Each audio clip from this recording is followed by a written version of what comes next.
Hello, my name is Priscilla Sano and I am with Grand Canyon University, and today I will be presenting my lesson plan on forensics fingerprinting.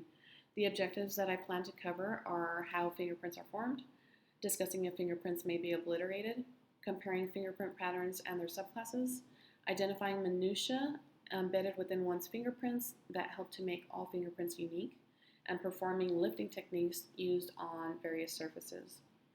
For my anticipatory set, I will start by engaging my students with the topic of identical twins. Many people are intrigued by the fact that identical twins nearly share everything in common, but they're always curious as to whether they have any differences or not. So I'll start off by asking questions. Do they have the same DNA? Do they have the same fingerprints? And why is it that even though they possess the same DNA, they do not form the same identical prints or minutiae? I will then play a short video from YouTube explaining embryo development and what influences fingerprint formation within the embryo. For my instructional strategies, I will use various strategies, and the first one that I will implement is interactive instruction, and this will be used for the learning and engagement activity, in which students will work in pairs to achieve the group learning goal. So specifically, they will need to each obtain 2 white balloons and an ink strip. They will use one finger to make one print on one balloon, and they're going to inflate it so that it can expand and enlarge a print. And each student will then have to locate 10 different minutiae in their fingerprints and be able to name them correctly. The reason they have a partner is that just in case they get stuck or stumped along the way, they have their partner to assist them. So what I have done is I have created a balloon just to show you exactly what I want in this assignment. Looking fairly closely, right in the middle, you see that there is a ridge and it just stops in the middle of nowhere, and we call that a ridge ending. Further down on the bottom, we see this in the middle.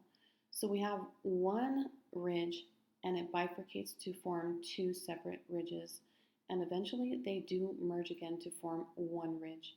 We call this an enclosure.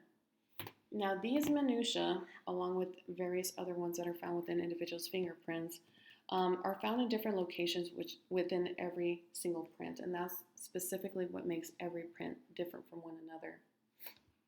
So now, secondly, they will go ahead and obtain their second balloon and make another print on that. They will go ahead and inflate it, and they will exchange their print with the partner, and the partner will be required to find and identify 10 different minutiae on their print now. And this will happen with both of the partners. They will both exchange their own fingerprints so that they have more practice. Now, this is important in real-world applications of dactyloscopy.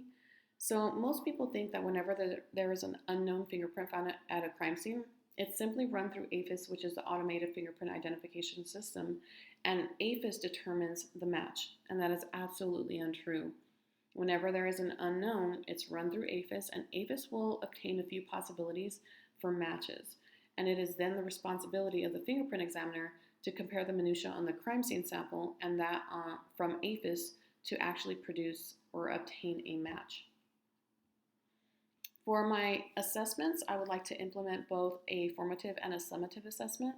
In my formative assessment, I will use another video from YouTube that talks about fingerprint patterns and minutiae, and I will go ahead and implement questions within it. So students will be required to watch and answer these embedded questions. So I can use this to see if my students understand the topic or if there is a need for an intervention. The next instructional strategy that I plan to use will be experiential learning, and this will be for my summative assessment. So the students will learn by doing in order to solve a crime.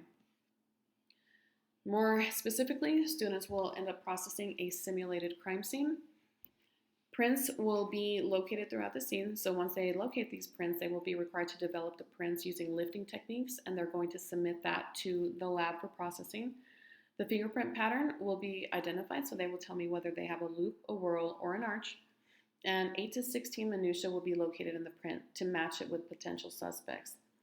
Now, in the lab, I will already have 5 suspects with prints ready to go so that they can compare the unknown to the 5 known suspects.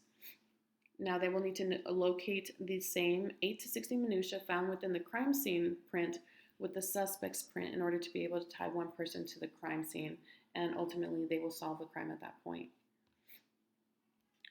And the last instructional strategy that I plan to use is independent study, and this will be used for my differentiation strategy. So students will be given a research project to study their familial fingerprints. And the way that they'll go about this is that they will have to fingerprint their parents and siblings, and they will compare those prints to their own to see if there is any familial correlation. The students will compile their information in whichever format that they decide. They may use a PowerPoint, they can make an iMovie, animated video, or an infographic. In closure, I will wrap up the unit by introducing a short article on John Dillinger. John Dillinger was an infamous bank robber, and he was known for trying to obliterate his fingerprints. So the students will go ahead and read the article and write a short 150-word discussion on fingerprint obliteration. And that wraps up my lesson for fingerprinting. I hope you enjoyed it. Thank you.